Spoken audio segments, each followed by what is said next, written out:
So Maria, what are we looking at here? So we're looking at a mud-dwelling nest from the black phoebes, and they've been a part of this side of the building for a number of years now. They typically have 2 or 3 broods a year, but since over the summer when we had the buildings tented, it disrupted their flow of using this little nest here, and they decided to build a nest in our walkway. Yeah, and this nest is we're on the outside of the building. It's kind of a convenient nest spot for everybody right here. Yes. Now we're going inside the Early Childhood Center. We're passing through the gates. So we're still outdoors, but it's a little more central. Mm-hmm. It became much more noticeable when the children and the grown-ups were utilizing our outdoor classroom and our courtyard, that the birds with their beaks filled with mud would come swooping in from the north and then come in from the south and would start attaching the mud to the stucco high up in the walkway. Coming upon this, I thought, oh, this could be either a great opportunity for the children, or do I ask maintenance to come and knock it down? This is High Tech High Unboxed. I'm Alec Patton, and you just heard me talking to Maria Curtis, director of the Early Childhood Center at Jolla Country Day School in California. The sound quality in that clip is a little rough because we were walking around the La Jolla Country Day campus. Maria was showing me how the teachers and students in junior kindergarten were responding to a challenge that every one of us faces: how to share our space with wild animals. Specifically, a family of black phoebes had moved in next to their classroom. The black phoebe is a songbird. It's actually a species of flycatcher, and you can find them as far north as Oregon and as far south as Argentina. They build nests out of mud, and these nests stick very well to the walls of buildings. This can be a problem because one feature of many Southern California schools is that the line between indoor and outdoor is pretty fuzzy. The first nest that Maria and I looked at was clearly on the outside of the school, out of everybody's way. But that nest had been abandoned, and the birds were building their new nest in what was effectively a hallway in the junior kindergarten. As Maria said, the normal course of action was pretty obvious: call maintenance. So I asked her what made her hesitate. Why not just knock it down? I saw this as a great opportunity to give them the chance to become experts of learning about black phoebes. They're in the nature, they're around the ECC all the time. I love birds. I thought I'd share that with them, but just so that they can be inquisitive, they can be curious, that they can be a part of what could possibly become an inquiry project to study, and to just understand their thinking about nature and how we live together. So Maria wrote a letter to the junior kindergartners, most of whom at this point in the school year were 4 years old. Dear junior kindergarten learners, I'd like your help to decide what we should do about 2 birds building their nest. They are building it in the walkway. Please come see what they are building with me. What should we do about the birds building their nest? Miss Curtis. Kristin Owen's junior kindergarten class was particularly primed for this question.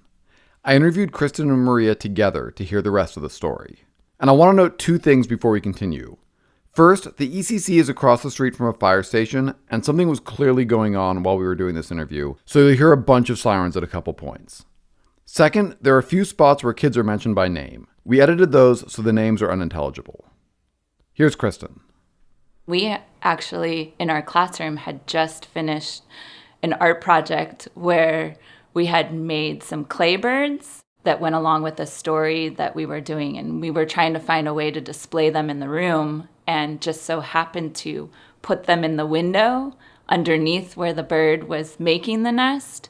And so during our morning meeting, just so happened the day that we didn't know we were going to be getting the letter from Miss Curtis, the black phoebe actually flew past our window, and one of the kids noticed it fly by. And so we were kind of joking, saying, oh, wouldn't it be fun if, now the bird has some neighbors?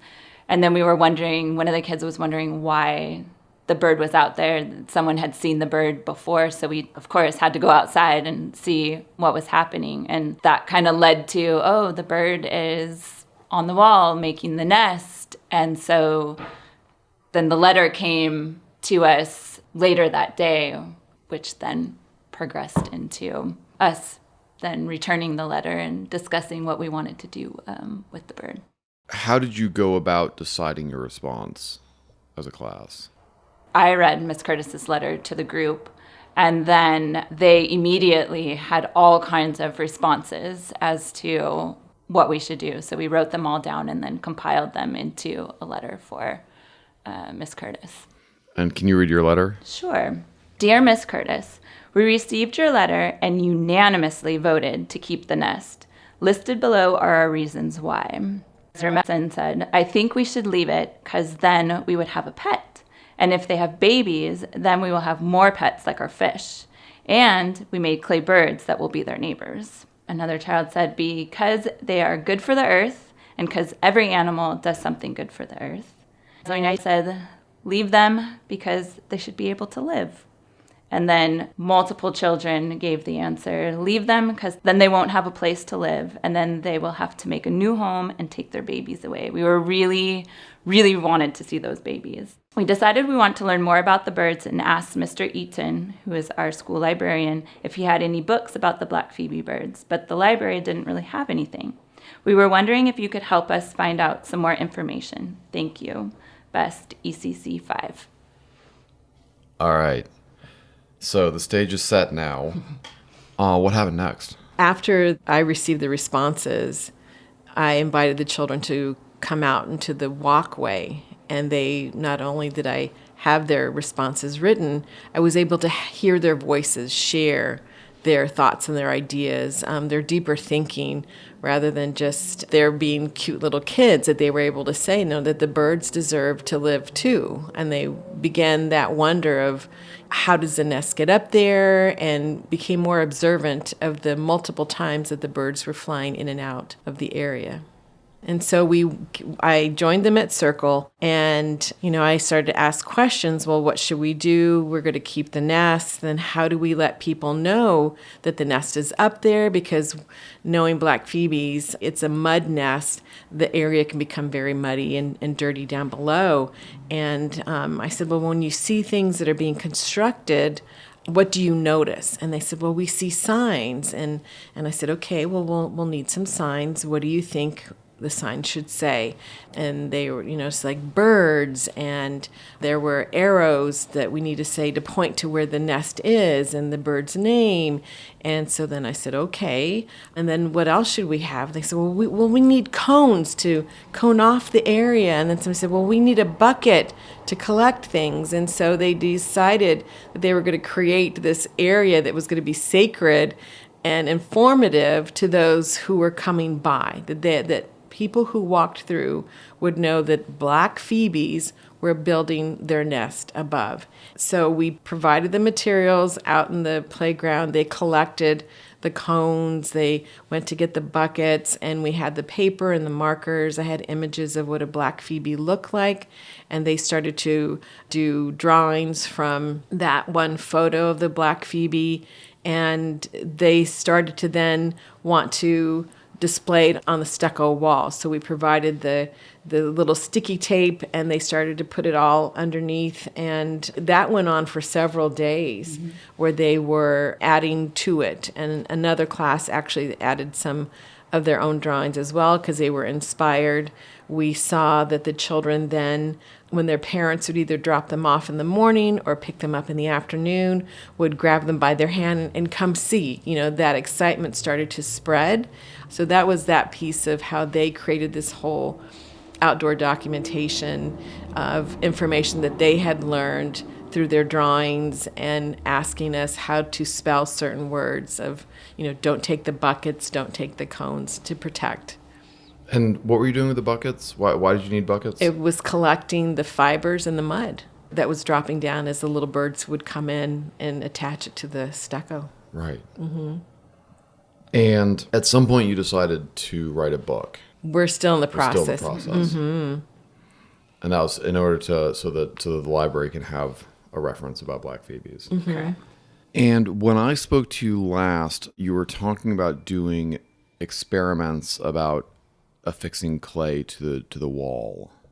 Did that happen? It did. So we first, before we did that, we went on a specimen collection. We wanted to know what exactly were the materials that the black phoebe was using. And so with that bucket that was down below, they came out with clipboards and paper and a little bag to collect materials that we could further observe at our science table. And in so doing, they noticed that it wasn't just plants that were there, it was the fibers broken down from the plants that were on there, including the mud, which then led us to talking about, well, where do you think that the black phoebe was getting the mud? And so as a group, they decided it had to be close by. And so they picked 3 areas that they thought the black phoebe was possibly getting the mud from: the garden, the mud kitchen, and there is a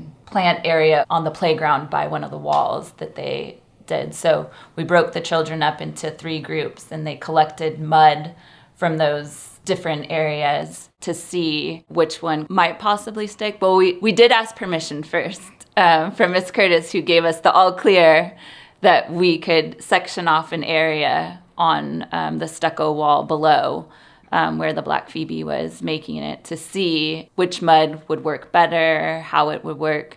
And so the following day they worked in teams and had to figure out if they just put the mud on the wall, was it actually gonna stick? And they realized that it wasn't, that they needed to add something to it, which was water. And it was interesting watching the 3 groups, how some took handfuls of the mud and dipped it in the water and tried sticking it on. Some realized that they needed to soak it, so poured the water into it and mixed it, made a mixture. And then a 3rd group who wasn't quite sure how to get the water to mix with the mud. And so it took a little more investigating and talking through the process for them to figure out, because some were just taking little sprinkles and sprinkling on and realized that wasn't quite working. We let it dry and wanted to see which one withhold and withstood being able to stay up on the wall. What'd you find? All 3 did, but the group that added the water to it and mixed it together, that had more of a solid base to it. That stuck better to the wall. In November, Kristin came into her classroom one morning to find a dead bird, a black phoebe. She thinks it must have wandered in the classroom and got trapped over the weekend. Sometimes being neighbors with a school can be dangerous to birds, no matter how hard the humans try to be welcoming. Maria and Kristin understandably didn't share this with the students. Remember, this is a class of 4-year-olds. But they are pretty sure the bird Kristin found was the one building the nest. In any case, no birds were working on the nest anymore. Maria and Kristin improvised in order to keep the project going. So I was thinking, how do we make this into like a math activity? How can we graph? How can we help children be observant in the environment? So I said, Kristin, what if we take photos of the areas that the children see the most as they walk across campus, as they go to the gym? Because we know that black phoebes like to be up high to catch the little bugs. Where would they be perching? And so I thought, if we take photos, and then I have a little bird stamp that I got from Amazon, so that as they're walking around campus, that when they come back to class, that they could stamp where they see the black phoebes at. So not only would it become a math, they could do graphing, then we can start to think more about, why do we think they're over in this area? What could be there that really attracts them and keeps them there? Are we noticing any other nests on the building? So that's going to be the next step. Then, in the spring, something big happened. There's 2 birds that have returned to the same start of the little mud nest. So we first started to see little bits of mud and fiber on the table, and we looked up and they returned. And so we started to see them swoop in and out of the walkway again, and then sighted them on the gates and in the trees, and which really excited the children because they weren't around. They were probably in other parts of the campus, but then now they're back on this area.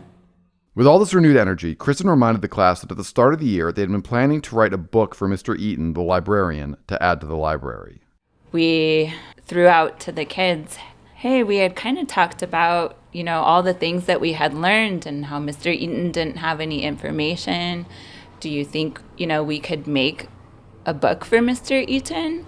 And they were unanimously, yes, we can. And one by one threw out ideas of all the different things that we had learned about it. And once we kind of got an idea of how to kind of organize the book, one by one they had the choice to either write words in it or do illustrations, and every child wanted to do something for the book. And once it started coming together, they were just over the moon excited and so proud of their work and couldn't wait. Anybody who came in and saw bits and pieces of it, they just couldn't wait to share what was their part in putting this together. We're going to finish this episode with a recording of the class presenting their book to Mr. Eaton, including a reading of the book by Mr. Eaton himself. Enjoy. Oh, Mr. Eaton, we have enjoyed you reading us stories all year, but what do we have? We have a book for you. Really? Oh my goodness. It's about Black Phoebe. So remember at the beginning of the year, Uh-huh. we came in here looking for information about the Black Phoebe, but unfortunately, the library didn't have what we needed or were looking for. So after a year-long investigation of the Black Phoebe, dun, dun, dun, dun, Oh my goodness. That's the front cover that I made. That is incredible. Oh my I made goodness. that part.